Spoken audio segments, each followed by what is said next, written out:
Di dalam kehidupan seorang laki-laki akan ada suatu kesempatan dan laki-laki itu akan menjadi seorang ayah. Kalau kita pelajari, ternyata menjadi seorang ayah itu diperlukan peran dan tanggung jawab yang cukup besar. Betul. Karena kalau peran dan tanggung jawab itu tidak dilakukan oleh seorang ayah, anak-anak generasi berikutnya tidak bisa tumbuh dewasa menjadi orang-orang yang bertanggung jawab. Tepat sekali. Pemirsa sekalian, Anda menyaksikan Good News Program bersama dengan kami, saya Daniel Hendrata dan juga istri saya, Debbie Katarina, dalam episode yang luar biasa hari ini berjudul Menjadi Seorang Ayah. Jangan lupa bahwa Good News Program dapat Anda saksikan melalui YouTube channel kami. Anda tinggal ketik Good News Program atau ketik @Anugerah Ministries, dan kita percaya bahwa episode ini menjadi seorang ayah akan menjadi berkat yang sangat luar biasa. Menampilkan siapa hari ini? Menampilkan narasumber kita, Bapak Jarod Wijanarko yang sudah tidak asing buat kita, penulis banyak buku Daniel. Banyak banget dan anak-anaknya juga luar biasa, istrinya luar biasa. Ya. Oleh karena itu pemirsa sekalian, kumpulkan teman-teman Anda atau jangan lupa share episode yang satu ini sehingga akan lebih banyak lagi para pria, para ayah mereka akan bisa diperlengkapi dan belajar sehingga mereka akan menjadi orang-orang yang dahsyat dan diberkati dan dipakai Tuhan. Oke? Ya, oleh karena itu kita sama-sama simak satu tayangan video klip yang berikut ini.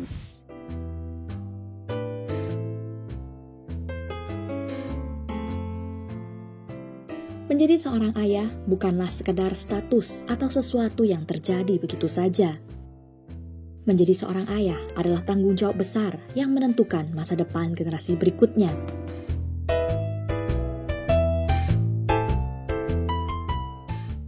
Dalam Good News episode kali ini, kita kedatangan narasumber yang tidak asing lagi. Seorang sahabat yang akan berbagi mengenai apa yang perlu diperhatikan agar kita dapat menjadi seorang ayah yang sesuai dengan firman Tuhan ajarkan. Ada fakta-fakta menarik mengenai bagaimana seorang ayah memiliki peran yang sangat besar dalam membentuk karakter anak. Juga kesaksian serta penjelasan firman Tuhan yang akan membuka mata Anda lebar-lebar.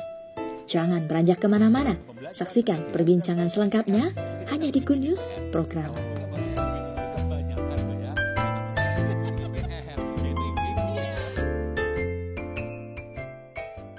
Itu bagian dari imam. Oke, nah, baru sebagai ayah yang mengasuh. Gitu. Jadi kalau sampai 3 aja udah menjadi imam, menjadi pemimpin, menjadi ayah. Ayah yang mengasuh, bukannya ibu yang mengasuh, Pak. Perlu dua-duanya.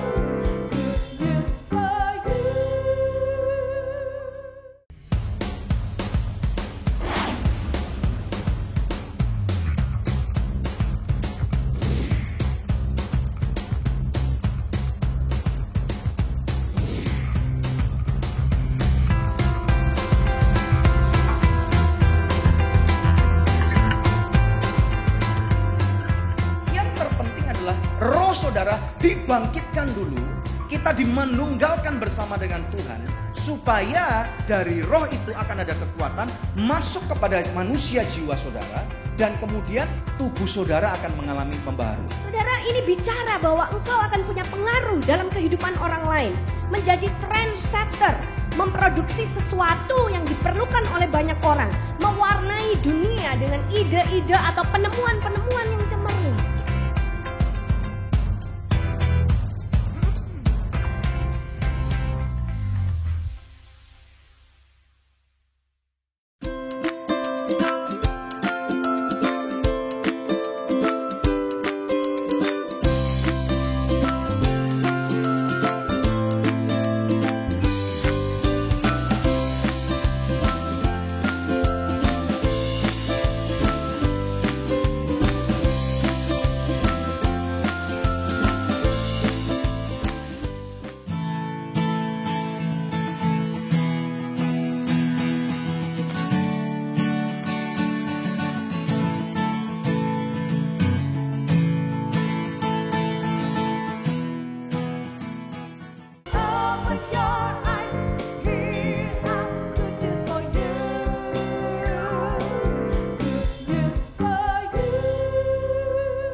Bagi saya pribadi, menjadi seorang ayah itu ada pada waktu putri saya pertama kali lahir, dan itu tepatnya di tahun 2000. Ya, puji Tuhan. Dan pemirsa sekalian, Anda menyaksikan Good News program dengan topik yang sangat penting sekali, yaitu menjadi seorang ayah. Menampilkan seorang teman kami, teman yang sangat baik sekali, seorang hamba Tuhan yang luar biasa, penulis buku, seorang ayah dari 3 orang anak yang hebat-hebat, seorang suami daripada seorang istri pembicara yang sangat dahsyat. Jadi pokoknya ini cocok banget menampilkan Bapak Jarod Wijanarko. Shalom Silakan, Pak Jarod. Ya, shalom. Apa kabar Pak? Luar biasa. Ya, senang banget nih bisa Bapak meluangkan waktu lagi di Good News program. Iya, Terima kasih. sudah beberapa tahun ya belum Ya, kembali ke Good oke. News. Ya. Dan apa nih Pak kegiatan Bapak sekarang ini? Update-nya. Ya, saya sih sehari-hari ngurus usaha, tapi di celah-celah itu saya banyak nulis buku, lalu bukunya diceramahkan. Jadi kalau minggu udah pasti muter kemana-mana ceramah, dan khusus topik keluarga. Jadi saya udah bertahun-tahun nggak khotbah tema yang lain. Oh, sudah pernah ngitung nggak Bapak ini di Indonesia sudah pergi ke berapa kota? Kayaknya 400 ada deh. 400. Semua provinsi hampir sama kabupaten. 34 provinsi sudah masuk berarti. Pasti. Wow. Ini buku yang keberapa sudah dicetak Pak? Ke 56. Oh, 56. Pak Jarod sangat 2 bulan, produktif 3 bulan ya. sekali. Wow. Produktif dalam menulis buku. Untungnya nggak produktif untuk buat anak nih. Anaknya cukup, 3 ya, 3 cukup, udah gede-gede, udah lulus kuliah semua. Update-nya gimana nih anak-anak? Nomor 1, nomor 2 sudah lulus. Nomor 1 Nia kan? Nomor 1. Nia bekerja di perusahaan London, tapi dia ngantor di Singapura. Wow. Nomor 2 bekerja di perusahaan Jerman, tapi juga ngantor di Singapura. Wow. Nomor 3 bekerja di perusahaan Melbourne di Melbourne. Gitu. Wow. Jadi tiga-tiganya kita tinggal berdua bulan madu lagi. Oke. Berarti mereka udah, Bapak udah financial tidak support mereka lagi gitu? Mereka sudah mandiri, dan mereka itu waktu kuliah sejak kelas 3 SMP mereka mendapat beasiswa sampai lulus kuliah. Puji Tuhan. Ini dream family berarti. Iya, dan ini maksudnya 5 anggota keluarga, 5-5-nya sarjana semua nih ya. Bapaknya sarjana berapa ini? Jadi waktu paling kecil kuliah, saya bilang sama istri begini, gimana nyemangati anak-anak tanpa terasa memaksakan. Lalu saya punya ide, kita kuliah juga aja gitu ya. Jadi waktu paling kecil mulai kuliah, kita kuliah, ngambil magister pendidikan. Wow. Mereka belum lulus, saya udah lulus. Dilanjutkan sampai doktor gitu. Jadi mereka malu ya. Jadi singkat cerita, kalau mereka males kan emaknya aja. Iya. Jadi kita berdua juga kuliah. Jadi akhirnya tahun lalu itu di waktu yang hampir kira-kira dalam 12 bulan kita berlima wisuda. Berarti ini bukan Pak Jarod deh, Doktor Jarod Wijanarko, gelarnya apa Pak, bisa sebutin nggak? Ya, kalau lengkapnya dokter, lalu insinyur, lalu MPD gitu. Jadi insinyurnya untuk teknik industri, magisternya pendidikan, tapi kalau dokternya itu teologi ya. Wow. Tiga major, jadi kalau 1 major mungkin dipasang 1 kan, karena 3 major tiga-tiganya Pasang 3-3-nya. Suka belajar rupanya Pak Jarod. Lah kalau misalnya ngasih undangan Bapak gitu kan panjang banget, itu kalau misalnya nggak cukup gimana? Mas Jarod aja. Oke, nah Pak, hari ini kan kita bicara tentang menjadi seorang ayah. Yeah. Nah kalau dari pengalaman Bapak dulu, menurut Bapak menjadi seorang ayah itu seperti apa sih? Tidak mudah ya, karena kan kita itu nggak pernah belajar jadi seorang ayah. Nggak ada sekolahnya ya Pak ya. Kita anak lahir kita jadi ayah. Yeah. Tapi selama kita bergaul dengan Tuhan, firman itu pasti akan memberi kata hikmat gitu ya. Bagaimana kita menjalaninya. Dan mungkin kita akan, bukan mungkin sih, pastilah kita akan ada kesalahan gitu ya. Tapi kita kan belajar lagi. Nah ketika saya sendiri sudah menjalani pernikahan selama 29 tahun ini, lalu kita mulai kayak mereview, lalu kita tuangkan dalam pelajaran mengenai menjadi seorang ayah ini gitu. Wow, oke. Dan kemudian Pak, kita tahu juga bahwa menjadi seorang ayah itu kan konsekuensi daripada sebuah hubungan nih. Hubungan baik yang direncanakan dengan baik atau positif, atau hidup yang morat-marit terus kemudian punya anak gitu kan. Nah ini kalau misalnya yang direncanakan aja itu susahnya bukan main, apalagi yang kalau kayak gini nih. Ini menurut Bapak gimana pandangan daripada orang-orang yang maaf nih hidupnya kayak gini nih Pak? Karena ada orang yang sekarang ini nggak pengen punya anak gitu kan. Jadi nggak ibu, nggak ayah juga sebenarnya. Begitu punya anak itu kayak gangguan gitu. Beban ya. Beban atau gangguan. Jadi misalnya dia obsesinya hanya suami istri aja, pengen saling mencintai. Begitu lahir si unyil tuyul. Ini di tengah Cindil. setiap malam di tengah-tengah mengganggu gitu kan. Jadi anak bisa gangguan gitu kan. Atau anak bisa beban. Jadi kalau orang obsesinya misalnya pengen cantik, pengen langsing kalau wanita. Wow. Jadi begitu hamil aja udah mulai Susah. aduh, aku gemuk nih. Ya hamil pasti gemuk lah gitu kan. Jadi dalam Nggak ada kandungan ya hamil kurus ya? dalam kandungan udah menolak gitu. Jadi Iya. Iya. dia tidak punya obsesi menjadi ibu ataupun ayah. Nah ini kan tapi pasti bisa diperbaikin sih kalau kita mau belajar itu bisa supaya dengan memang punya kerinduan maka belajar dan pasti bisa. Jadi istilahnya nggak ada orang yang sempurna tentunya Nggak ya. sempurna. Ada banyak orang yang berbuat kesalahan, Ya. termasuk menjadi seorang ayah sekalipun. Nah, Bapak bisa ceritakan dulu nggak? Kira-kira esensi untuk menjadi seorang ayah itu apa, Pak? Ya kalau bicara ayah sebenarnya kan dia pemimpin dalam keluarga. Satu. Makanya dia pemimpin ini misalnya masih dari segmen pemimpin ya. Ya dia Ya. harus mengambil keputusan, dia harus bertanggung jawab, dia harus menghidupi keluarga. Ini Betul. pemimpin. Pemimpin. Terus Tapi kemudian yang lebih lagi dari itu sebenarnya Yang adalah kedua? dia imam dalam keluarga. imam. Jadi Oke. kalau seorang imam itu kan menjaga kekudusan, menjaga hadirat Tuhan, berbuat benar, berbuat baik, itu bagian dari imam. Oke, Nah, baru puji Tuhan. kemudian sebagai ayah yang mengasuh. Gitu. Jadi kalau sampai 3 aja udah menjadi imam, menjadi pemimpin, menjadi ayah. Ayah yang mengasuh, bukannya ibu yang mengasuh, Pak. Perlu dua-duanya. Jadi saya tidak setuju pembagian begini. Saya cari duit, kamu ngurus anak. Banyak yang mana stigma ini lama seperti itu ya. normanya dalam kebudayaan. Jadi kalau mau bagi gini, aku marketing, kamu accounting ya. Anak kita asuh bareng gitu. Oh, Saya jadi dagang. joint operation nih. Saya dagang, kamu ngatur stok. Oh. Kita anak kita Tapi urus kalau bareng. anak harus diurus bareng. Jadi yang lain silahkan dibagi Karena pekerjaan. buatnya bareng ya. Iyalah. Nikmatinya bareng, jadi berarti harus konsekuensi tanggung bareng ini. Bareng gitu. Istilahnya tanggung renten gitu Iya, kalau buat PT ya. Oke, sudah semakin memuncak. Nah, pemirsa tetap stay tune bersama kami. Kita akan belajar lebih lanjut bagaimana menjadi seorang ayah. Bersama kami hanya di Good News Program. Ya, hanya ada satu ayat, ibu didik anakmu, itu pun nggak langsung. Oh, Ayat nggak langsung begini, hei ibu-ibu tua, didiklah ibu muda mengasihi anak. betul. Tapi kalau didik anak, hei bapak didik anakmu, bapak-bapak jangan sakiti hati anakmu. Open your eyes, here are good news for you. Good news for you. Sogo Chicken Nugget banyak pilihan, berkualitas, lezat, nikmat. Feel good, so good. Ini dia, So Good Golden Money Bag. Daging udang spesial dibungkus kulit lumpia yang renyah. So Good Golden Money Bag, Deli Kriuk. Feel good, so good. Hey guys, gue lagi di perguruan bela diri nih. Sambil nontonin mereka, lapar juga ya. Kebetulan nih, ada Sonai Shake Shake baru. Sosis plus bumbu enak. Kita cobain yuk. Biar seru, kita minta tolong shake pakai jurus pamungkas mereka.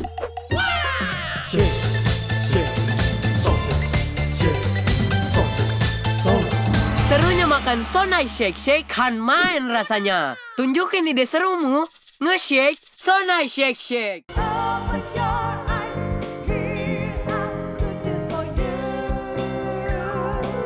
Good news for you. Anda masih bersama kami dalam Good News Program. Topik kita hari ini menjadi seorang ayah. Kembali ke narasumber kita, Pak Jarod Wijanarko. Nah, Pak, tentu kalau kita bicara tentang menjadi seorang ayah, ada anaknya dong ya. Kalau nggak ada anaknya, nggak mungkin jadi ayah. Nah, Ayah angkat. semua orang itu mendambakan punya anak yang cerdas, Ya. yang nurut gitu kan. Apa Ya. benar Pak kalau kecerdasan itu seringkali masyarakat bilang nurun dari DNA ibunya. Sedangkan kalau perilaku itu dari DNA bapaknya. Menurut Bapak bagaimana? Nah begini ya, jadi kan sering orang bilang begini, wih anaknya pinter-pinter nih, wah ini ibunya siapa? Gitu. Anaknya bandel, kurang ngajar, malas mandi. Bapaknya Wah, ini siapa bapaknya ini? siapa? ini? Iya, iya, iya. Secara ilmiah saya sebut 50% benar. Kenapa 50% benar? Memang jurnalnya banyak. Jadi banyak penelitian yang melaporkan bahwa kecerdasan itu mitokondria atau kromosom atau lebih gampangnya DNA ibu. Sedangkan perilaku itu DNA ayah. Nah, itu benar gitu ya. Tapi kalau bicara kebenaran itu kan firman. Iya. Cukup menarik juga loh. Firman Tuhan berkata begini. Jadi waktu Adam punya anak, menurut rupa dan gambarnya dikasih nama Set. Rupa itu dari damah. Damah itu darah, darah itu nyawa, nyawa itu perilaku. Lalu begitu rupa itu tesal, itu fisik, itu bisa otak juga. Jadi bisa kecerdasan dari ayah, ada betulnya, perilaku juga betulnya. Lalu kalau kita ingat ayat-ayat yang lain, misalnya kayak ada Tubal Kain, Yabal, itu disebut bapak segala orang yang beternak atau kecerdasan natural intelligence. Lalu bapak atas segala orang yang berpandai main kecapi dan gambus. Boleh katakan itu ayah dari orang-orang yang punya musical intelligence. Lalu ada lagi misalnya siapa lagi, ayah dari segala orang yang pandai memahat, mematung. Itu menurut saya kinesthetic intelligence, motorik halus. Ini dibutuhkan untuk jadi seorang dokter gigi misalnya gitu ya. Kalau kinestetiknya nggak bagus, mau ngebor bolong semua nanti. pasiennya kaing-kaing. Salah gigi. Nah, itu semua jenis kecerdasan tadi Alkitab sebut dari ayahnya. Jadi cerdas akademik mungkin ibu ada benernya. Tapi cerdas kayak mematung, melukis, makan masak, art, bakat, itu banyak yang dari ayah loh. Jadi cerdas itu ya dari ayah juga. Apakah kecerdasannya dari ayah itu karena ngelihat ayahnya berperilaku demikian dan ditularkan, atau karena memang sudah secara silsilah DNA-nya nurun seperti itu? Nah, kenapa muncul penelitian yang melaporkan bahwa kecerdasan itu ibu, lalu perilaku itu ayah? Karena ternyata kalau pengasuhan tunggal ibu saja, itu seperti menonaktifkan DNA kecerdasan yang berasal dari si ayah. Tapi kalau ayah ikut mengasuh, itu mengaktifkan kecerdasan yang berasal dari dirinya. Kenapa orang Yahudi pintar-pintar? Karena bapaknya ikut mengasuh. Dalam extendnya seperti apa mengasuh jadi, yang Bapak misalnya maksudkan? Kan kalau kita bicara Kejadian sampai Wahyu, hanya ada satu ayat, ibu didik anakmu, itu pun nggak langsung. Ayat nggak langsung begini, hei ibu-ibu tua, didiklah ibu muda mengasihi anak. Betul. Tapi kalau didik anak, hei bapak didik anakmu, bapak jangan sakiti hati anakmu, tapi didiklah mereka dalam ajaran Tuhan. Mau Maleaki, mau Filipi, mau Kolose, Tesalonika, Ulangan, semuanya adalah ayat bapak didik anak. Dan bapak-bapak Yahudi mengasuh, mendidik anaknya. Ini termasuk ngerjain PR, belajar untuk exam gitu apa enggak Pak? Kalau iya lega Pak. Aduh, jangan cari penyakit di sini ya. Nanti aja itu setelah recording selesai baru kita selesaikan. Jangan sekarang. Ya kan di sekolah-sekolah manapun juga kalau Bapak lihat ya, anak mau ujian ibunya itu demam semua Pak gitu. Bapaknya tenang. Iya. Bapaknya ngopi dulu. Nanti teknis pengasuhannya siapa bagian mana itu bisa diatur. Tapi terlibat siapa bagian apa. Tapi gampangnya begini, mengasuh itu bersama-sama, tapi masing-masing bagiannya masing-masing yang baginya mudah. Jadi misalnya bapaknya emang tipe pembelajar, senang belajar, senang bikin PR, mungkin dia dampingin bikin PR. Kan ada juga bapak yang begitu, tapi kebanyakan loh ya yang namanya dampingin bikin PR, yaitu ibu-ibu gitu ya. Biasanya kalau sama saya Pak ya, bagian mainan, terus kemudian jalan-jalan. Itu bener loh. Olahraga. Jadi itu bener, bapak ngajak bermain, ngajak bergaul, ngajak bersenang-senang supaya anak kan imbang kan. Coba ibunya kan nyuruh belajar, bapaknya nyuruh belajar. Anaknya stres ya. Ini kenapa dua setan menikah?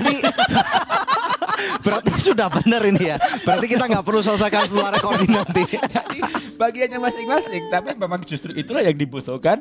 Anak misalnya butuh ketelitian, belajar ketelitian dari ibunya, belajar fun life dari bapaknya, atau terbalik nggak masalah. Apa yang menjadi poin kekuatan dari bapaknya diajarkan ke anaknya. Kan ada bapak yang rapi, dia ngajarin kerapian. Ada bapak ibu yang fun life. Tapi dua-duanya harus masuk berinteraksi, menjadi figur di dalam hati. Nah, ketika pribadi ayah, pribadi ibu ada dalam hati si anak menjadi figur, itulah yang mengaktifkan kecerdasan anak. Makanya kalau anak dididik ayah ibunya seimbang, semua potensi berkembang. Ritme dia. Nah, Pak, tapi kan juga kita pelajari ya, kalau bicara tentang orang-orang Yahudi, mereka punya satu trik khusus nih. Begitu wanita hamil ya kan, ibu ini akan mendengarkan musik-musik klasik misalnya ya, terus mengerjakan soal-soal matematika yang rumit-rumit. Katanya itu nanti ada hubungannya dengan tingkat intelijen anak yang dikandungnya. Semua yang terjadi dalam masa kandungan akan mempengaruhi proses pembentukan janin, pembentukan otak, lingkungan, atmosfer, suasana, perasaan. Makanya seorang suami yang sedang menghamili istrinya perlu menjaga itu benar, Pak. Perlu menjaga perasaan istrinya gitu. Betul, supaya betul, dia betul. bahagia, senang, happy gitu. Kalau dia kepahitan, dia menyesal hamil, penolakan dalam kandungan. Wow, betul. Jangan sampai orang lain yang melakukan. Itu dosa itu namanya. Betul. Jadi, tapi saya cukup menarik tadi misalnya soal cerdas itu ibu gitu ya, perilaku tuh ayah, kan ada benernya juga nih. Betul. Makanya kalau saya menyarankan bagi yang belum menikah nih ya, jadi kalau yang belum menikah, cari istri yang pinter, gitu Pak ya. Cari laki-laki yang baik gitu, jadi nanti hebat. Tapi kalau istrinya cantik tapi bodoh, lalu laki-lakinya kaya tapi jahat, yang lain bad combination yang lain ya. setan. Iya. Anak sopo, anak setan gitu. Iya. Orang konseling, Pak, anak saya begini tak liatin. Bapak ibunya kombinasi yang kurang baik. Atau perfect match ini ya, hasilnya seperti itu misalnya. Iya. Ya, tapi syukur sih cantik dan pinter gitu ya. Iya. Kalau bisa ya dapat dua-duanya ya. Wow. Ya. Nanti kita bisa pelajari. Ya, tapi kan kita tahu Pak, ini maksudnya berbicara tentang tanggung jawab nih. Waktu ini pengalaman saya pribadi nih ya. Saya bukan surat ya? Bukan. menjadi ayah itu kan pada waktu anak saya lahir tahun 2000. Iya. Nggak punya pengalaman seperti yang tadi Bapak bilang. Waktu itu operasi sesar, kita nggak boleh masuk, saya nggak boleh masuk. Oke. Waktu bibinya anak saya itu keluar, langsung deng itu menjadi ayah itu langsung deng masuk gitu. Sadar. Semua khotbah tentang hati Bapak itu tiba-tiba dong gitu loh. Iya. Menjadi ngeh gitu loh, menjadi real. Iya. Dan itu saya antara terkesima bahwa saya adalah seorang ayah, tapi kemudian ada juga denial atau penyangkalan. Kok bisa ya aku menjadi ayah? Gitu. Apa merasa gak berbuat? Enggak, biasanya kan jadi anak gitu. Kan saya anak papa saya gitu kan. Sekarang itu saya menjadi ayah. Nah, tapi kemudian semua ini di awang-awang itu kemudian diturunkan pada waktu terima bon rumah sakit. Dong, harus bayar. Bahwa menjadi ayah itu punya tanggung jawab besar. Itu dia, iya. Nah, jadi nanti kita akan bisa bicara menjadi untuk hal yang seperti ini bahwa ada tanggung jawab khusus seorang ayah. Nah, pemirsa, bagaimana dengan Anda? Saya percaya masing-masing Anda yang menyaksikan episode ini pasti punya pengalaman. Share dong kepada kami ya. Anda bisa share kepada kami melalui entah itu YouTube atau ada bisa WhatsApp kepada kami. Ada nomor-nomor telepon nih di layar televisi Anda bisa share pengalaman Anda secara pribadi. Saya sudah sharekan dan saya percaya setiap orang pasti punya pengalaman unik. Karena Tuhan itu bekerja dengan cara yang sangat luar biasa. Jangan kemana-mana, masih ada banyak episode dan juga nanti akan ada artis rohani yang akan membawakan sebuah lagu yang pasti akan memberkati Anda. Hanya di Good News Program.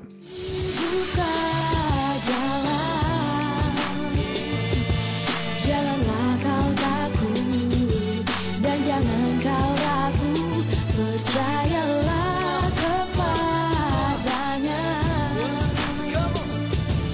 Dia takkan membiarkan dirimu. Pemirsa, sejak tahun 2005 kita telah bersama-sama di dalam Good News Program.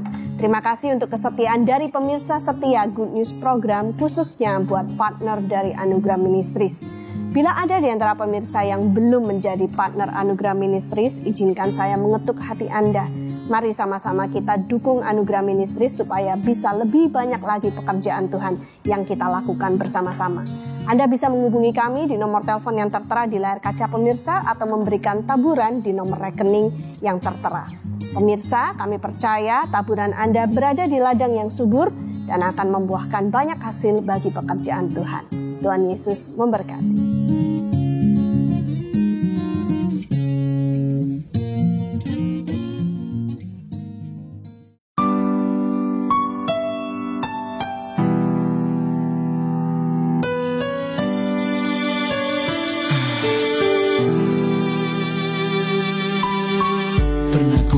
Hampaku hilang arah, asa yang tertunda buat hati ini gelisah. Apa yang ku bangun kini telah berakhir, bagai sebuah catatan selesai tanpa kata akhir. Yang ku anggap baik sekarang terbalik, andalkan kekuatan sendiri coba tuh berdiri, berlari tapi terjatuh lagi. Sudah banyak luka hiasi tubuh ini, sempat terpikir untuk menyerah. Semua usaha terasa sia-sia, bagai senapan yang tak berpeluru. Kutemukan jalan buntu, masih adakah jalan yang terbuka untuk ku gapai lagi semua cita-citaku yang tertunda? Ya, ku gapai lagi cita-citaku yang tertunda. Tuhan pasti buka jalan, janganlah kau takut dan jangan kau ragu, percayalah kepadanya.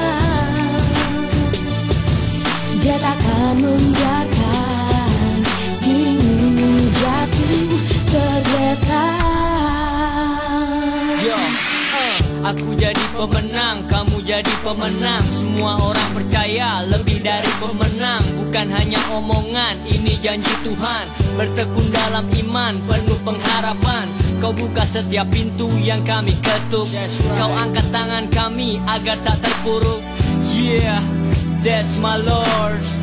Yeah, you're my God. Kadang hari-hariku terasa berat, berharap badai ini berlalu dengan cepat. Bersyukur punya Tuhan yang dahsyat, pertolonganmu tak pernah datang terlambat. Caramu Tuhan luar biasa, firmanmu Tuhan iya dan amin. Jangan pernah mengandalkan kekuatan kita, mukjizat Tuhan di luar akal manusia. Tuhan pasti buka jalan, janganlah kau takut dan jangan kau ragu, percayalah kepadanya. Dia takkan membiarkan dirimu jatuh tergeletak. Ku tahu kini Tuhan buka jalan, dengan cara yang luar biasa Dia buka jalan bagiku. Sungguh sedikit pun ku takkan pernah ragu, karena Dia selalu ada setia menopangku. Dia genggam tanganku, pimpin jalanku, di tengah badai pun Dia ada selalu. Hei kawan, dengarkan apa yang aku katakan. Saat tak ada jalan, Tuhan buat jalan. Ia hanya ingin kita percaya, bukan karena melihat tapi oleh janjinya. Tuhan hanya ingin kita berserah, percayalah Dia tak pernah berdusta. Serahkanlah dalam tangannya, Dia takkan tinggalkanmu.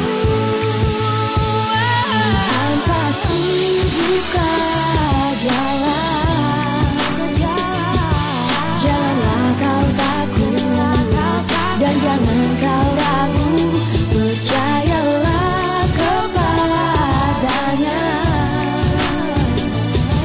Dia takkan membiarkan dirimu jatuh tergeletak. Buka jalan, janganlah kau takut dan jangan kau ragu, percayalah kepadanya. Dia takkan membiarkan dirimu jatuh tergeletak. Kita baru menyaksikan satu tayangan video klip yang luar biasa. Nah, ini saatnya kuis yang selalu dinanti-nantikan oleh pemirsa di rumah. Pertanyaannya adalah, Anda boleh mengirimkan sharing tentang pengalaman Anda menjadi seorang ayah. Buat ibu-ibu yang menonton, ayo panggil suami Anda supaya sharingkan pengalaman dia ya. Dan pasti nanti kita semua akan belajar lebih lanjut dari episode ini. Untuk menjawab pertanyaannya, Anda bisa kirimkan melalui SMS ke nomor HP yang tertera atau melalui email ke quiz@anugerah.net. Maka kepada 10 orang pemenang terpilih, kami akan mengirimkan masing-masing sebuah buku Menjadi Seorang Ayah, persembahan dari Pak Jarod Wijanarko. Tetap stay tune bersama kami pemirsa, kami akan kembali membawa lebih banyak good news lagi. Yang dilarang adalah kalau marah jangan mengeluarkan kata-kata kotor. Ya. Kalau kita mendisiplin jangan sampai jadi mengutuki. anak pahit mengutuki. Ya. Kalau kita mendisiplin anak jangan sampai anak pahit hati.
roh saudara dibangkitkan dulu, kita dimanunggalkan bersama dengan Tuhan, supaya dari roh itu akan ada kekuatan masuk kepada manusia jiwa saudara, dan kemudian tubuh saudara akan mengalami pembaharuan. Saudara, ini bicara bahwa engkau akan punya pengaruh dalam kehidupan orang lain, menjadi trendsetter, memproduksi sesuatu yang diperlukan oleh banyak orang, mewarnai dunia dengan ide-ide atau penemuan-penemuan yang cemerlang.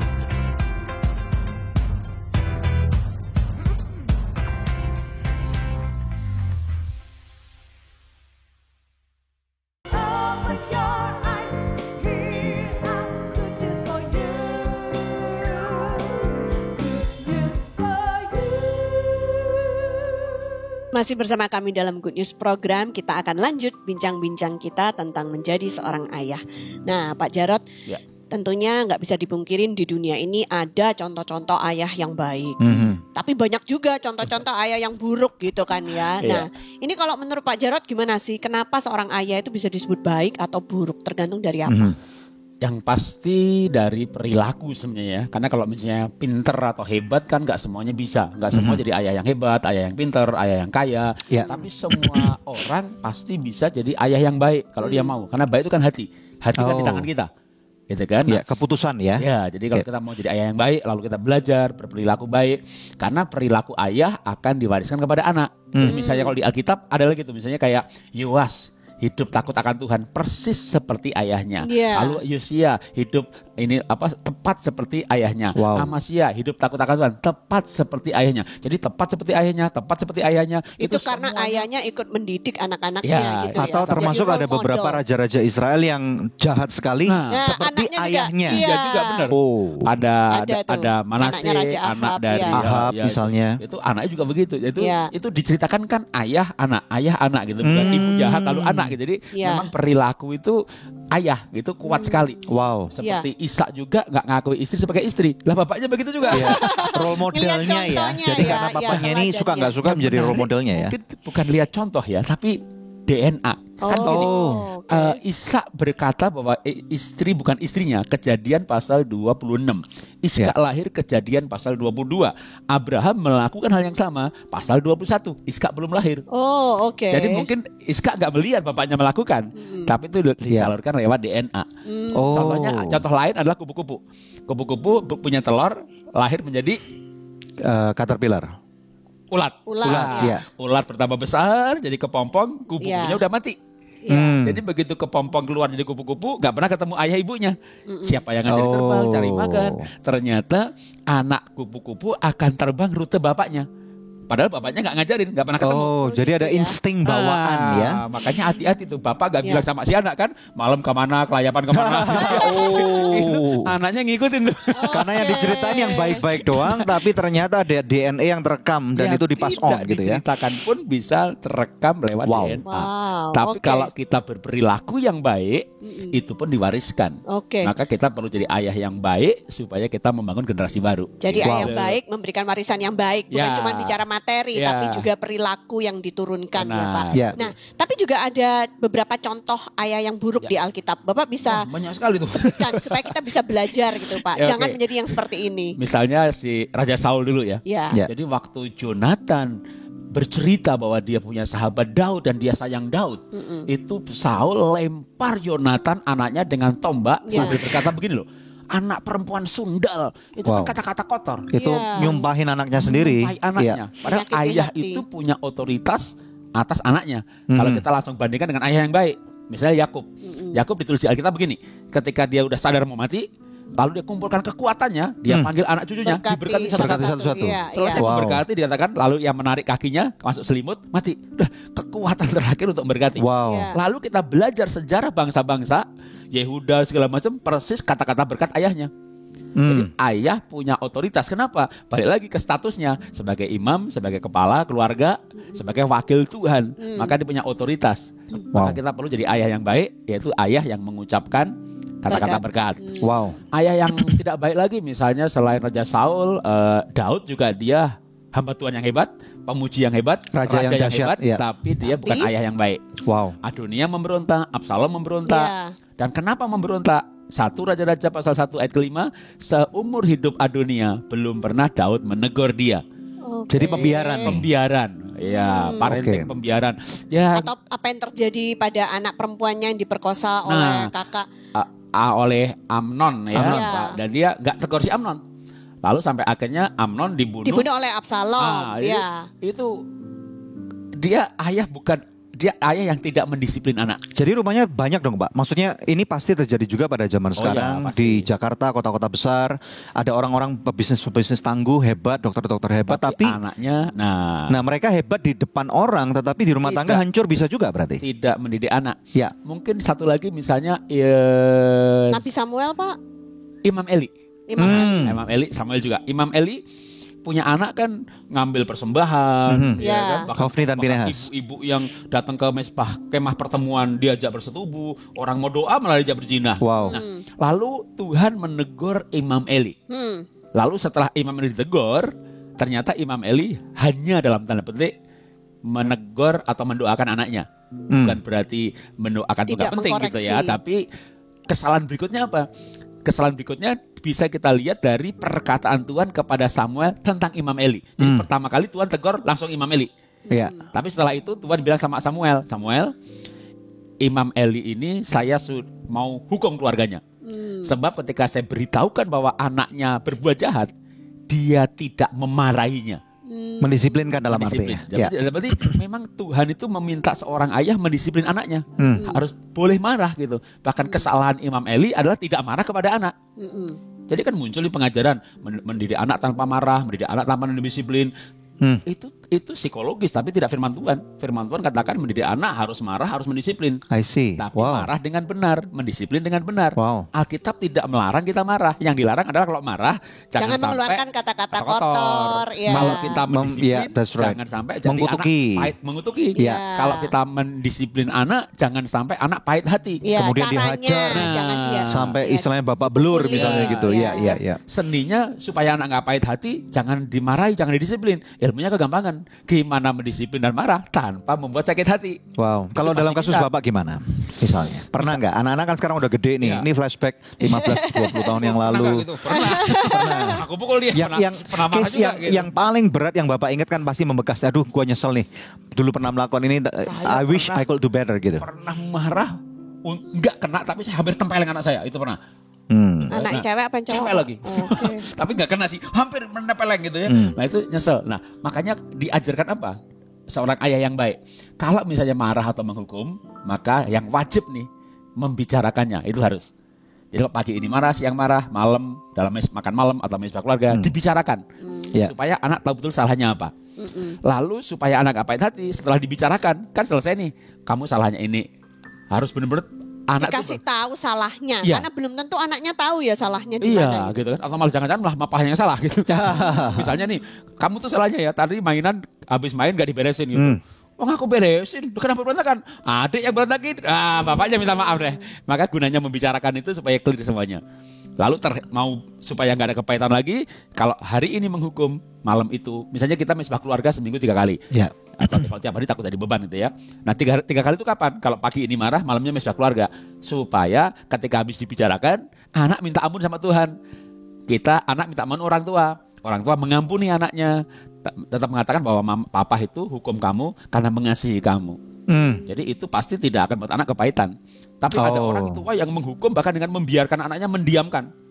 Sampai 2 minggu gak diajak bicara. Gitu. Wah itu. Terus satu rumah semua mengucilkan dia gitu ya. Itu menyakiti hati. Jadi walaupun tanpa fisik misalnya. Yang dilarang bukan marah tapi jangan menyakiti hati gitu kan. Enggak marah, enggak pukul, tapi mendiamkan 2 minggu. Itu menyakiti hati. Oke, menarik banget. Oke, jadi pemirsa sekalian kita tahu bahwa rupanya pembiaran adalah pembodohan. Jadi berhati-hati pemirsa sekalian. Bagaimana dengan pengalaman Anda? Share dong ke kami ya. Jadi kita ingin dengar banget apa yang Anda alami atau pertanyaan-pertanyaan. Nanti kita akan sampaikan kepada Pak Jarod karena beliau adalah seorang konselor yang juga luar biasa. Dan kita percaya bahwa tentunya masalah ada. Tadi Pak Jarod juga mengatakan doa itu penting banget gitu ya. Anda punya masalah besar dalam keluarga Anda, dalam ke fatherhoodan Anda atau menjadi seorang ayah, Anda tidak tahu caranya, Anda punya masalah yang berat, hubungi kami, SMS, WhatsApp, email, sekarang juga atau Anda boleh komentar di YouTube channel kami. Dan kami akan berdoa buat Anda. Kita percaya kuasa doa itu besar sekali, kita nggak bisa remehkan ini. Dan Tuhan pasti akan turut bekerja untuk mendatangkan kebaikan. Stay tune hanya di Good News Program.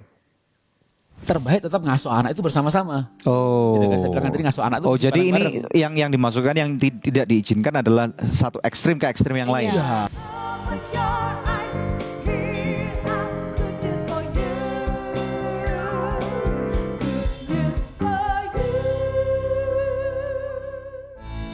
Sogo Chicken Nugget banyak pilihan, berkualitas, lezat, nikmat. Feel good, so good. Ini dia, So Good Golden Money Bag. Daging udang spesial dibungkus kulit lumpia yang renyah. So Good Golden Money Bag, Delikriuk. Feel good, so good. Hey guys, gue lagi di perguruan bela diri nih. Sambil nontonin mereka, lapar juga ya. Kebetulan nih, ada Sonai Shake Shake baru. Sosis plus bumbu enak. Kita cobain yuk, biar seru. Kita minta tolong shake pakai jurus pamungkas mereka.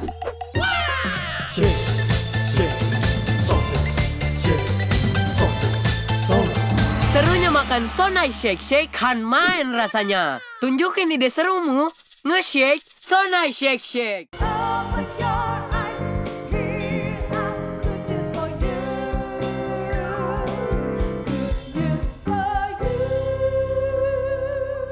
Pas kita punya anak, tentunya kita udah nggak bisa lagi berkelit bahwa seorang laki-laki akan menjadi seorang ayah. Nah, kembali kepada Pak Jarod Wijanarko. Pak, kita ingin tahu nih Pak, sekarang ini lagi ada banyak satu fenomena nih Pak, bahwa muncul satu istilah namanya house father atau bapak rumah tangga. Ya.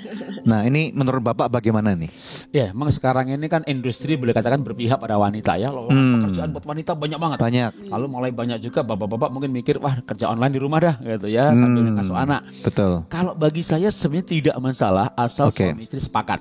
Satu. Nah, nomor dua, kadang-kadang suami istri sepakat, orang tua mertua gimana sih nih punya mantu punya anak gitu kan, laki-laki di rumah gitu. Betul. Jadi kalau seorang ayah mau kerja di rumah, maka dia jangan meninggalkan perannya sebagai imam, sebagai kepala keluarga yang mengambil keputusan, punya tujuan, dan juga tetap kalau bisa dia tetap sebagai penghasil utama ekonomi. Jadi dia di rumah tapi dia nyambi kerja online, nyambi kerja apa yang penghasilannya mestinya harusnya sih idealnya gitu ya. Lebih besar dari penghasilan istrinya. Idealnya. Tapi kalau misalnya istri kebetulan karirnya luar biasa dan lebih banyak kan jangan dikurangin. Kamu pindah yang lebih dikit kan enggak juga gitu kan. Tapi enggak boleh yang tidak boleh adalah kalau kita istri itu kan penolong. Dia menolong suaminya mencari uang buat keluarganya. Tapi tugas mencari nafkah menghidupi keluarga adalah tugas suami. Istri menolong. Nah, cuman gini Pak, biasanya istilahnya tidak akan ada masalah kalau suami penghasilannya 1 bulan misalnya bahkan 100 juta misalnya. Istri misalnya tidak bekerja. Suami dengan senang hati aja yang bisa percaya sama istrinya kasihin semua. Misalnya seperti itu. Nah, kalau dibalik, seringkali ini kita melihat jadi masalah besar. Laki-laki itu misalnya kehilangan harga diri. Merasa bahwa istilahnya kan tiba-tiba menjadi sensitif banget gitu loh. Makanya nggak boleh dibalik dalam arti ini, kalau seorang ayah menjadi ayah rumah tangga itu harusnya dia tetap menjadi kepala keluarga, dalam arti penghasilan dia mestinya usaha dari rumah. Itu terbaik daripada tidak usaha sama sekali. Jadi ganti dibalik blek ibu. Kalau dulu bapak yang kerja, ibu di rumah ngasuh anak, sekarang bapak ibu yang kerja, bapak ngasuh anak. Jadi terbaik tetap ngasuh anak itu bersama-sama. Oh. Gitu kan, saya bilang tadi ngasuh anak itu. Oh, jadi ini yang dimasukkan yang tidak diizinkan adalah satu ekstrim ke ekstrim yang lain. Tiba-tiba pindah peran. Pindah peran karena kalau namanya jadi yang istri jadi jenderal, yang ini jadi kopral kan gitu. Tetap namanya kepala keluarga itu ayah. Ayah mencari uang. Kalau nggak cukup, istri menolong. Istri menolong dengan apa? Dia nggak bisa masak, nggak perlu tolong masak. Menolong itu dengan apa yang dia bisa. Dia malah bisa dagang, bisa bisnis. Ya bisnis aja. Wanita kan gak harus masak. Yang penting bisa Gojek, GoFood, beli makanan udah aman gitu kan. Jadi wanita gak. Tapi dia menolong dengan apa yang dia bisa. Dia bisa cari duit. Dia cari duit. Atau ngembangin bisnis sama-sama nih ya. Walaupun istri misalnya motor utamanya nih. Jadi kalau misalnya yang idealnya kan tadi tetap adalah kepala keluarga itu si laki-laki. Ya kan? Jadi dia misalnya lalu pengen kena PHK katakanlah, sekarang ini banyak pengurangan pegawai gini. Jadi suami kena PHK, istrinya iseng-iseng kerja, ternyata maju luar biasa. Jangan dibalik peran, tetap dalam usaha bersama tadi misalnya bapaknya dilibatkan. Ya nggak bisa dia Pak. Dia tuh kalau milih barang nggak panah bener. Ya jangan pilih barang, pegang uang. Wah pegang uang juga nggak bisa Pak. Ya jangan pegang uang. Marketing nggak bisa Pak. Dia tuh galak banget. Suruh bagian nagih pasti bisa. Namanya orang galak gitu kan. Oke. Jadi pokoknya Jadi usaha bersama-sama gitu usaha ya. bersama tetap supaya nanti dia mengasuh anaknya tetap bersama. Saya keberatan ketika di balik ekstrim seperti seolah benar-benar bapak zaman dulu di mana kerja, ibu rumah tangga di rumah terima duit 100%, lalu kan dibalik blek gitu. Ini akan rusak tatanannya ya. Banyak masalah, terlalu banyak masalah. Kira-kira menurut Bapak gimana? Tatanan sosial dampak negatifnya apa nih? Misalnya anak bingung tentang figur. Yes. Mana ayah, mana ibu, mana kepala, mana penolong. Muncul generasi ya kehilangan figur, kehilangan jiwa. Muncullah generasi yang tidak jelas identitasnya, laki atau perempuan. Jadi, karena kehilangan figur. Atau si ayahnya sendiri, mungkin dia pertamanya oke lah gitu ya, dia menyelesaikan diri. Tapi menyelesaikan diri dalam penderitaan, gak merasa dominan kepada istri, dia dominan kepada siapa? Kepada pembantu. Nah jadilah konslet. Jadi ada perselingkuhan yang terjadi gara-gara merasa insecure gitu. Insecure, tidak bisa dominan, padahal dia diciptakan untuk dominan. Gak bisa jadi kepala lagi, padahal diciptakan sebagai kepala. Ini kodrat ini gak bisa dilawan nih Pak ya. Kalau tak bisa beneran ya. Gini ya Pak, tapi kalau kita atau dia ngelihat berubah DNA. Kalau kita ngelihat kenyataan, memang ada gitu ya suami-suami yang tidak berperan. Jadi karena dia tidak bisa menyediakan nafkah untuk keluarganya, istrinya yang dominan bekerja, istrinya yang membawa uang dan bikin keputusan gitu kan. Itu bagaimana caranya? Apakah Bapak bisa memberikan kata-kata dorongan supaya laki-laki seperti ini tuh bangkit gitu loh Pak? Ya, laki-laki tidak harus lebih pandai daripada istri karena kepala presiden tidak menteri keuangan lebih pintar soal keuangan daripada presiden, tapi dia mengambil keputusan, dia bertanggung jawab. Jadi sama juga seorang suami tidak harus lebih pandai, tidak harus lebih kaya, tapi ketika istrinya menolong cari uang, yang ditolong ini malah jangan pergi. Misalnya nih bapak nih lagi sibuk kerja nih ya, lalu saya bantuin, bapak pergi itu, lah kenapa sih ditinggalin ke gue? Jadi kalau dibantu tuh ya istri membantu cari uang, tapi suami tetap harus bantu berapapun hasilnya. Tapi nggak boleh malas gitu kan. Begitu malas nanti kan anak jadi bingung. Malas, gitu. Jadi sebenarnya menurut saya tetap harus bekerja apa yang dia bisa. Pasti dia bisa lah. Dalam misalnya usaha si istri pun gitu kan, dia bisa bagian mana yang dia bisa lakukan. Gitu. Pasti bisa. Gitu. Karena memang kalau diterus-teruskan istri kehilangan hormat, nanti anak-anak juga nggak bisa menghormati ayahnya gitu ya Pak. Terlalu ya tadi kodrat itu kalau dilawan bisa, tapi pasti salah satu menderita. Penderitaannya akan muncul sebagai konsekuensi daripada apa yang Tuhan rencanakan itu. Oke. Nah pemirsa, sebelum kita break ada doa yang sudah terjawab yang saya akan bacakan untuk pemirsa sekalian dari seorang ibu yang berada di Palu ya. Beberapa saat yang lalu minta bantuan doa. Setelah kami doakan, dia mengirimkan SMS dan berkata, terima kasih atas bantuan doanya. Saya telah melahirkan seorang anak perempuan yang sehat, cantik, dengan sempurna. Puji Tuhan. Nah, masih adakah di antara pemirsa yang memerlukan bantuan doa atau konseling? Anda bisa menghubungi kami di nomor telepon yang tertera di layar kaca pemirsa atau melalui email ke doa@anugerah.net. Sebab tim konseling dan doa kami siap untuk membantu Anda. Tetap bersama kami hanya di Good News Program. Kuasa ini tidak datang daripada dalam hati kita, tetapi kuasa ini datang daripada surga. Lebih besar begitu besarnya kasih Tuhan terhadap dunia ini, dan bukan kita yang memilih dia, tetapi dia yang terlebih dahulu memilih kita.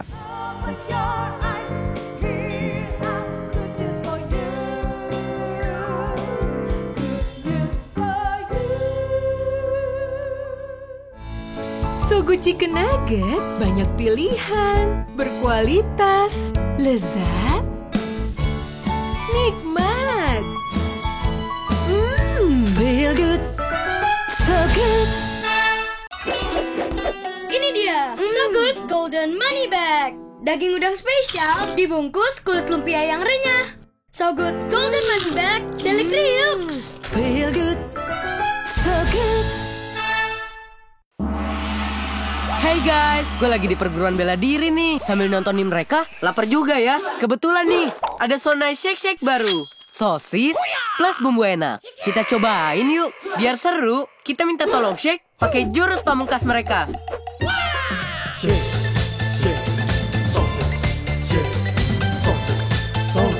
Serunya makan So Nice Shake Shake kan main rasanya. Tunjukin ide serumu.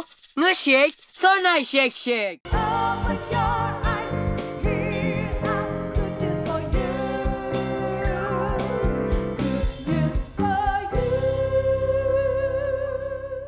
Kita tiba di segmen terakhir dari Good News program hari ini, menjadi seorang ayah. Nah, kembali kepada Pak Jarod. Pak, bisakah Bapak memberikan kata-kata dorongan kepada pemirsa di rumah? Ya, mungkin ada di antara mereka para ayah yang merasa gagal menjadi ayah, yang merasa tidak tahu lagi bagaimana harus berbuat untuk naik dari keterpurukan mereka. Mungkin anak-anak mereka memberontak terhadap mereka, tidak hormat pada mereka. Silakan, Pak. Ya, kita tidak bisa menjadi ayah yang sempurna. Apalagi bahkan mungkin kita berkata, wah ayah saya perilakunya nggak jelas gitu ya. Melakukan KDRT, selingkuh lagi. Jadi saya mewarisi DNA perilaku yang nggak benar. Di dalam Kristus itu ciptaan baru. Kalau kita mengambil keputusan untuk bergaul dengan Tuhan, maka pertama kita diperbaharui, lalu kita bisa belajar untuk jadi ayah yang lebih baik lagi. Karena pedoman atau hikmat karena kita belajar firman Tuhan. Amin. Terima kasih, Pak. Kami sangat diberkati banget. Terima kasih banget. Keep on producing buku-buku yang luar biasa. Bapak menjadi inspirasi buat banyak orang. Terima kasih. Termasuk salah satunya kami terinspirasi dengan apa yang Bapak dan keluarga lakukan. Terima kasih. Tos dulu, Pak. Tuhan memberkati. Oke. Ya. Puji Tuhan, pemirsa sekalian Anda diberkati ya. Mari kita lihat di dalam kebenaran firman Tuhan. Di dalam kitab Kejadian 18 ayat 19 ada satu ayat yang ini penting banget untuk kita mengerti, dan di sini firman Tuhan berkata, sebab aku ini huruf A besar yaitu Tuhan, sebab aku telah memilih dia supaya diperintahkannya kepada anak-anaknya dan kepada keturunannya supaya tetap hidup menurut jalan yang ditunjukkan Tuhan dengan melakukan kebenaran dan keadilan, supaya Tuhan memenuhi kepada Abraham apa yang dijanjikannya kepadanya. Jadi Tuhan ini rupanya memerintahkan dan memanggil. Katakan bahwa Tuhan memerintahkan dan memanggil saya. Kita tahu bahwa pada waktu Tuhan memanggil Abraham, namanya adalah Abram. Kita tahu pula bahwa Abram ini ayahnya adalah seorang yang tidak mengenal Tuhan, tidak takut akan Tuhan. Karena dikatakan bahwa dia adalah bahkan penjual berhala gitu ya. Nah, jadi di sini kita tahu bahwa sebenarnya Abram pada waktu dipanggil dia tidak dalam kondisi yang istilahnya dilahirkan dalam keluarga Kristen. Dia bahkan tidak mempunyai role model yang baik. Tetapi kita lihat nih bahwa pada waktu Tuhan sudah menunjuk seseorang, menaruh matanya dan kemudian memberikan panggilan kepada Anda, maka saya percaya bahwa secara ilmiah, tadi bahkan dikatakan secara jurnal kedokteran ilmiah, profesor mengatakan bahwa kalau DNA-mu, orang tuamu tidak baik, maka akan ada beberapa sekian persen, entah 20, 30, 50, 60% dari DNA orang tuamu yang tidak baik akan diwariskan kepada dirimu, kepada diri saya. Pasti itu ada, pemirsa sekalian. Tetapi puji nama Tuhan bahwa sekarang kita ini diberkati sekali. Karena ada satu ayat mengatakan bahwa sekarang yang lama sudah berlalu dan yang baru sudah datang. Janji firman Tuhan di dalam kitab Galatia dikatakan bahwa barang siapa yang percaya kepada nama Yesus, sekarang kita dijadikan sebagai anak-anak Abraham.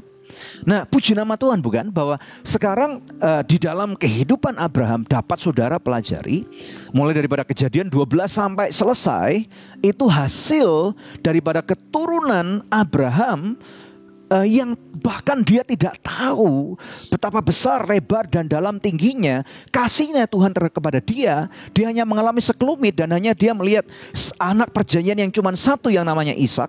Tetapi kita tahu bahwa sekarang semua janji Tuhan yang besar itu digenapi. Jadi artinya yang lama sudah berlalu dari kehidupan saudara dan kemudian yang baru sudah datang. Termasuk menjadi seorang ayah. Tidak ada satupun daripada kita yang punya pengalaman yang baik. Tidak ada satupun daripada orang tua kita yang sempurna dengan DNA yang pasti bersih. Tetapi puji nama Tuhan, justru itulah kita memerlukan satu kuasa. Dan kuasa ini tidak datang daripada dalam hati kita, tetapi kuasa ini datang daripada surga. Lebih besar begitu besarnya kasih Tuhan terhadap dunia ini. Dan bukan kita yang memilih dia, tetapi dia yang terlebih dahulu memilih kita. Saudara, engkau adalah orang-orang yang dipilih. Dan oleh karena itu puji nama Tuhan, pelajari terus kebenaran firman Tuhan. Ibaratnya seperti ada satu seonggok gelas atau vas bunga yang diisi dengan lumpur, bahkan pada waktu Anda terus isikan dengan air yang bersih dan air yang mengalir, lambat laun kekotoran itu akan dibuang keluar. Terus lakukan itu dan tidak berhenti, maka yang terjadi adalah yang kotor itu sekarang sudah keluar. Sehingga akhirnya di dalam kehidupan kita Anda terus mendengarkan firman Tuhan, Anda merenungkannya, Anda melakukannya di dalam ketidaksempurnaan kehidupan Anda. Anda terus menghadiri ibadah-ibadah gereja karena ada firman Tuhan yang mengatakan jangan jauhkan dirimu daripada ibadah, ya. Pergi ke komsel, miliki komunitas yang benar. Kemudian berkaca kepada kebenaran firman Tuhan, belajar daripada mentor-mentor, cari episode-episode Good News program yang berhubungan dengan ayah atau keluarga. Nah, ini sama dengan Anda terus digerojok dengan air yang bersih. Maka yang terjadi, semua DNA yang kotor itu mungkin tidak akan bisa dirubah, tetapi perilaku dan kemudian cara berpikir Anda akan berubah. Dan kebenaran firman Tuhan mengatakan bahwa tidak ada satupun yang mustahil bersama dengan Tuhan. Jadi saya ucapkan selamat kepada Anda bahwa Anda adalah kandidat seorang ayah yang sangat baik.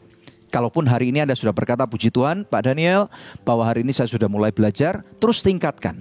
Karena saya percaya akan ada selalu ruang yang ada di atas diri kita untuk dimana kita bisa bertumbuh. Dan firman Tuhan mengatakan bahwa Tuhan menghendaki supaya hidup kita berbuah dan kita menjadi kemuliaan untuk dipakai Tuhan buat menjadi proyek percontohan. Kalau keluarga kita aja yang tidak sempurna, yang pernah morat-marit, pernah jatuh dalam dosa, pernah hancur, dan kemudian mengalami pemulihan daripada Tuhan, dan kemudian sekarang kita melakukan hal perkara yang besar dan nama Tuhan dipermuliakan, berarti ada banyak orang-orang yang juga sangat cocok untuk mengalami pemulihan daripada Tuhan. Ada amin? Mari kita berdoa. Puji nama Tuhan. Bapa yang baik, kami berdoa di dalam nama Yesus untuk setiap ayah-ayah di luar sana. Mereka yang saat ini lagi bergulat Tuhan dengan masa lalu mereka, dengan kepahitan, dengan jati diri, dengan ketakutan akan masa depan, dengan bahkan semua insecurity yang mereka punya akibat dari apapun juga. Di dalam nama Yesus kami ikat semua ini. Kami cabut sampai ke akar-akarnya. Dan kami patahkan semua intimidasi, kuasa-kuasa kegelapan di dalam nama Yesus. Nah, sekarang aku perintahkan berkat-berkat Tuhan tercurah. Engkau adalah ciptaan yang baru. Engkau dikasihi oleh Tuhan. Engkau biji matanya Tuhan. Tidak ada yang mustahil dalam kehidupanmu akan Tuhan. Dan Tuhan mendatangkan semua kebaikan di dalam dari semua keburukan yang pernah terjadi pada kehidupanmu. Dan yang terpenting, terimalah berkat daripada surga. Berkat di dalam nama Bapa, Putra, dan Roh Kudus. Dan aku ucapkan pemulihan di dalam kehidupanmu, dalam kehidupan istrimu, kehidupanmu sebagai seorang suami. Pernikahanmu akan mengalami madu dan anggur yang manis. Anak-anakmu akan diberkati dan kau akan melihat ini semua terjadi karena kemurahan, kebaikan, dan kasih karunia Tuhan itu nyata di dalam kehidupan perjalanan Anda. Dalam nama Yesus yang percaya dan sudah diberkati Tuhan, katakan amin. Amin. Ya, pemirsa, satu tayangan yang luar biasa telah kita lewati bersama. Kami percaya pemirsa diberkati sama seperti kami juga diberkati di studio. Tiba saatnya kami pamit undur. Kita akan berjumpa kembali di pekan yang akan datang di hari, jam, dan stasiun televisi yang sama. Saya Debbie Katarina bersama dengan suami saya Daniel Hendrata, dan jangan lupa untuk subscribe di @anugerah-ministries. Bagikan kepada banyak orang yang Anda tahu dan ini akan menjadi berkat buat banyak orang. Terima kasih. Tuhan Yesus memberkati. Halo teman-teman sekalian, saya percaya bahwa video yang baru saja Anda saksikan sudah menjadi berkat buat Anda. Dan saya secara pribadi berharap bahwa setiap tayangan baik berupa Good News program ataupun penjabaran firman Tuhan atau hal-hal lain yang Anda saksikan itu pasti akan menjadi berkat buat setiap kehidupan Anda. Dua hal yang saya ajak Anda, yang pertama, mari subscribe dalam channel Anugerah Ministries supaya setiap tayangan-tayangan baru ini akan Anda ketahui, ada gambar lonceng, jangan lupa untuk pencet sekaligus supaya setiap tayangan baru Anda akan mendapatkan notifikasi. Kemudian yang kedua, Anda pun dapat menjadi berkat bersama dengan kami. Anda dapat klik di sebelah kiri saya sehingga Anda dapat berpartner bersama dengan kami. Setiap dukungan Anda ini akan memastikan bahwa kita pun akan tetap dapat menjadi instrumen dan menjadi berkat bersama dengan Anda untuk melebarkan kerajaan surga. Terima kasih, Tuhan memberkati.